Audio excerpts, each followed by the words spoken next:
Assalamualaikum warahmatullahi wabarakatuh.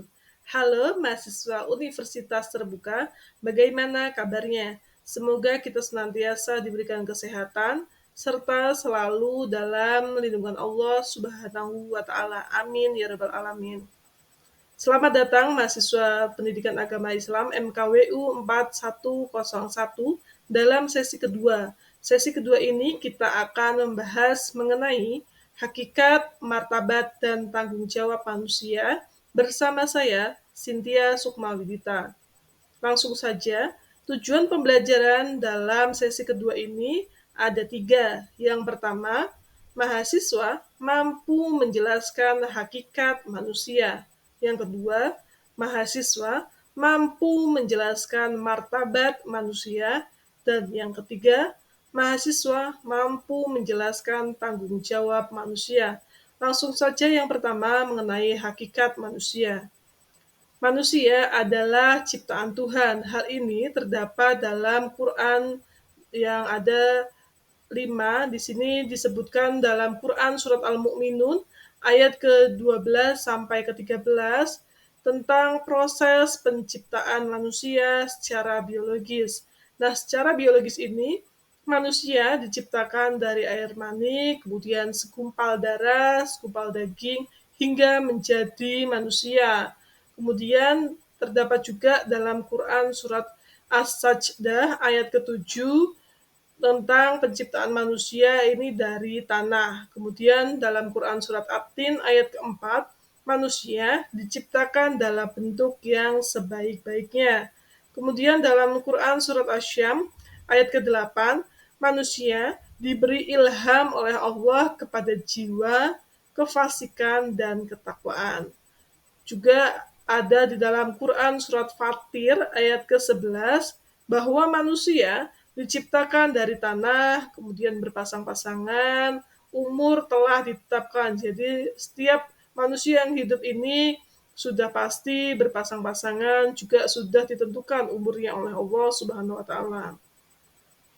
Kemudian yang kedua mengenai tugas manusia. Tugas manusia di sini ada 2, yakni sebagai Abdullah. Abdullah ini artinya hamba Allah ya. Kemudian yang kedua sebagai khalifah Allah. Nah, nanti akan dijelaskan di slide selanjutnya. Kemudian yang ketiga, sikap manusia ini sesuai Al-Quran terdapat dalam Quran surat Luqman. Nah, sikap manusia ini ada 5 dalam Quran surat Luqman. Yang pertama, iman atau tauhid. Jadi kita harus beriman kepada Allah Subhanahu wa taala. Kemudian birrul walidain atau berbakti kepada kedua orang tua. Kemudian yang ketiga, syukur. Syukur ini kita harus mensyukuri segala sesuatu yang kita dapat dalam dunia ini. Kemudian bijaksana. Dan yang ketiga, nilai sabar. Nah, selanjutnya materi yang kedua mengenai martabat manusia. Martabat manusia ini ada 2. Yang pertama, manusia yakni adalah makhluk yang berakal. Kenapa manusia disebut makhluk yang berakal? Tujuannya untuk berpikir, hati untuk merasakan, serta nafsu atau keinginan untuk mendorong. Jadi ketika kita mempunyai akal, kita harus berpikir bagaimana menjalani atau melaksanakan apa yang kita inginkan. Kemudian kita mempunyai hati ini untuk merasakan bagaimana rasanya, misalnya lapar, kemudian haus itu bagaimana rasanya. Kemudian yang selanjutnya nafsu atau keinginan untuk pendorong. Jadi kita mempunyai pendorong untuk menginginkan atau apa yang kita inginkan ini bisa tercapai, itu bagaimana didorong itu. Kemudian adanya akal ini maka dapat menimbulkan ilmu pengetahuan atau timbulnya ilmu pengetahuan. Ketika kita sudah memiliki akal untuk berpikir, hati untuk merasakan, nafsu atau keinginan untuk mendorong, kita harus mempunyai akal ini agar menciptakan ilmu pengetahuan baru atau menciptakan sesuatu pengetahuan baru.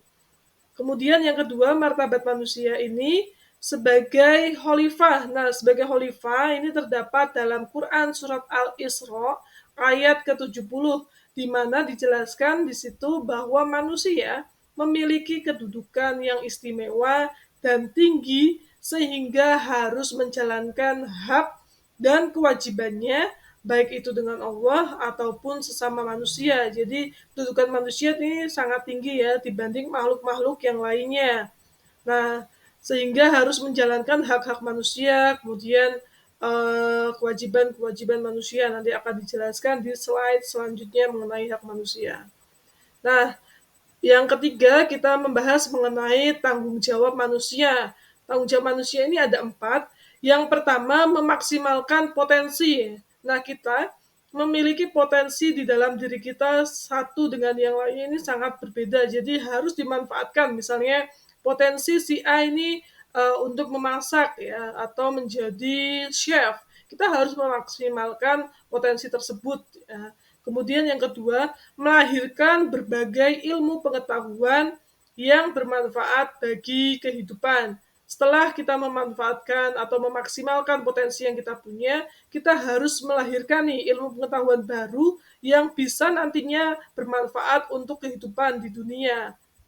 Kemudian, setelah melahirkan itu, memanfaatkan karyanya untuk memakmurkan bumi. Nah, karyanya ini bisa beragam ya, baik itu dalam bentuk buku, kemudian dalam bentuk percakapan, atau dalam bentuk video inspiratif, dan lain-lainnya ya. Karyanya ini bisa benda ataupun yang lain sebagainya untuk memakmurkan bumi. Jadi bisa diserap manfaatnya ini kepada masyarakat umum.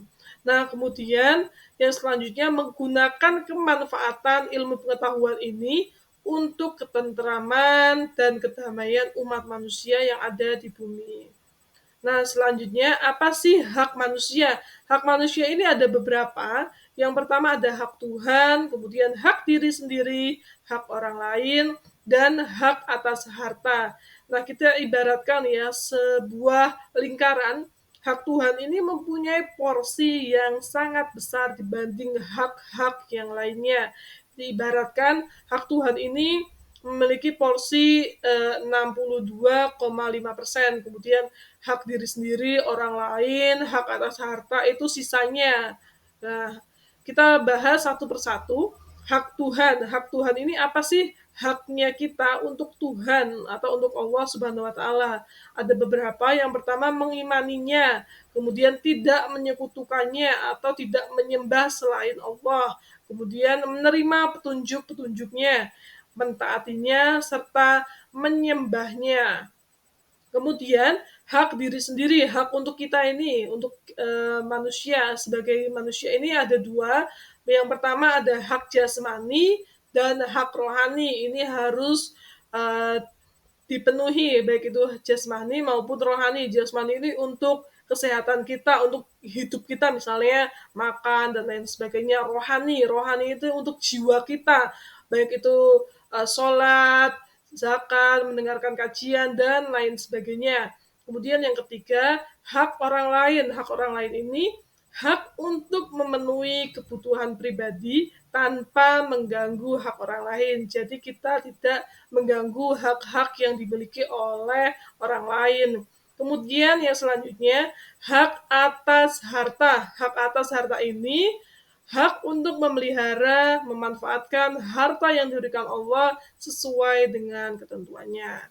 Baik, itu saja sesi kedua ini. Silakan kalau kalian ingin membahas atau mencari referensi lebih lanjut, bisa mencari di modul MKWN 4101. Dan jangan lupa untuk mengerjakan diskusi baik dari itu sesi 1, 2, dan selanjutnya. Nah, mungkin itu saja dari saya. Semoga bisa bermanfaat dan apa yang saya sampaikan bisa kalian terima dengan baik, diterapkan di dalam kehidupan sehari-hari. Sekian, billahi taufiq wal hidayah. Wassalamualaikum warahmatullahi wabarakatuh.